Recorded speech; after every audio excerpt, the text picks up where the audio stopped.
હવે જોઈએ સમાચારો વિગતવાર। એ ભાઈ હેલ્મેટ પહેરો તો જ ખાડામાં પડતા બચશો।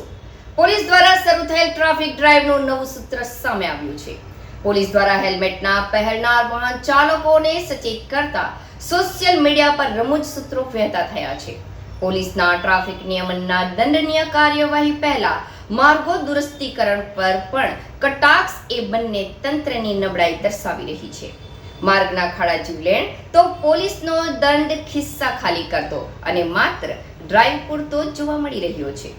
એ ભાઈ હેલ્મેટ પહેરો તો જ ખાડામાં પડતા બચશો। પોલીસ દ્વારા શરૂ થયેલ ટ્રાફિક ડ્રાઈવનું નવું સૂત્ર સામે આવ્યું છે।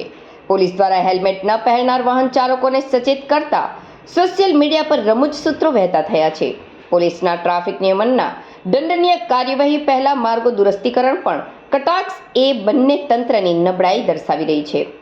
માર્ગના ખાડા જીવલેણ તો પોલીસનો દંડ ખિસ્સા ખાલી કરતો અને માત્ર ડ્રાઈવ પૂરતો જ જોવા મળી રહ્યો છે। અંકલેશ્વર શહેર હોય કે ગ્રામ્ય કે પછી હાઈવે હોય, ચોમાસા દરમિયાન માર્ગ પર બસ ખાડા જ ખાડા જોવા મળી રહ્યા છે। આ વચ્ચે છેલ્લા 2 દિવસથી પોલીસ વિભાગ દ્વારા વિશેષ ટ્રાફિક ચેકિંગ શરૂ કર્યું છે। હેલ્મેટ, સીટ બેલ્ટ સહિતના નવા નિયમો અનુસાર કાર્યવાહી કરી રહી છે। ત્યારે માર્ગ પર પડેલા ખાડાને લઈ વાહન ચાલકો રોડ પર પટકાઈ રહ્યા છે।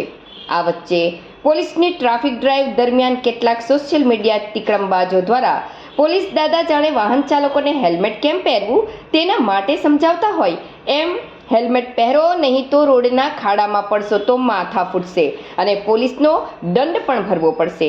પોલીસની કાર્યવાહી કહો કે પોલીસ ડ્રાઈવ ટ્રાફિક નિયમન માટે યોગ્ય છે, પણ વર્તમાન સમયમાં માર્ગોના બિસ્માર્ગ માર્ગો પર વાહન ચલાવવું જ એક ચેલેન્જ બની ગયું છે, જેમાં હેલ્મેટ પહેરીને નીકળો તો જાણે ફિલ્મ સ્ટન્ટ કરતા હોય તેવી અનુભૂતિ થઈ રહી છે। એક તરફ રોડના ખાડા માથાના દુખાવા અને હાડકા તોડ બન્યા છે, ત્યાં પોલીસના દંડના શસ્ત્ર એ વાહન ચાલકો માટે ચિંતા વધારી દીધી છે। અત્રે ઉલ્લેખનીય છે કે ભૂતકાળમાં પોલીસ દ્વારા ચોકી નજીક માર્ગ પર પડેલા ખાડા પૂરતા વિડીયો વાયરલ થયા હતા, જે બાદ નિંદ્રાધીન તંત્રના અધિકારીઓની નિંદ્રા તૂટી રોડના ખાડા પુરાવા પર ધ્યાન કેન્દ્રિત કર્યું હતું।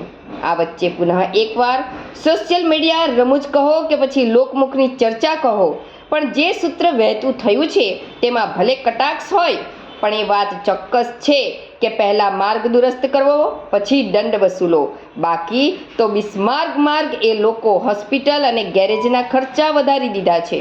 આ વચ્ચે પોલીસ દાદાના આ દંડનીય કાર્યવાહી ખિસ્સા ખાલી થવા સાથે લોકોને કટકા કરી દે તો નવાય નહીં।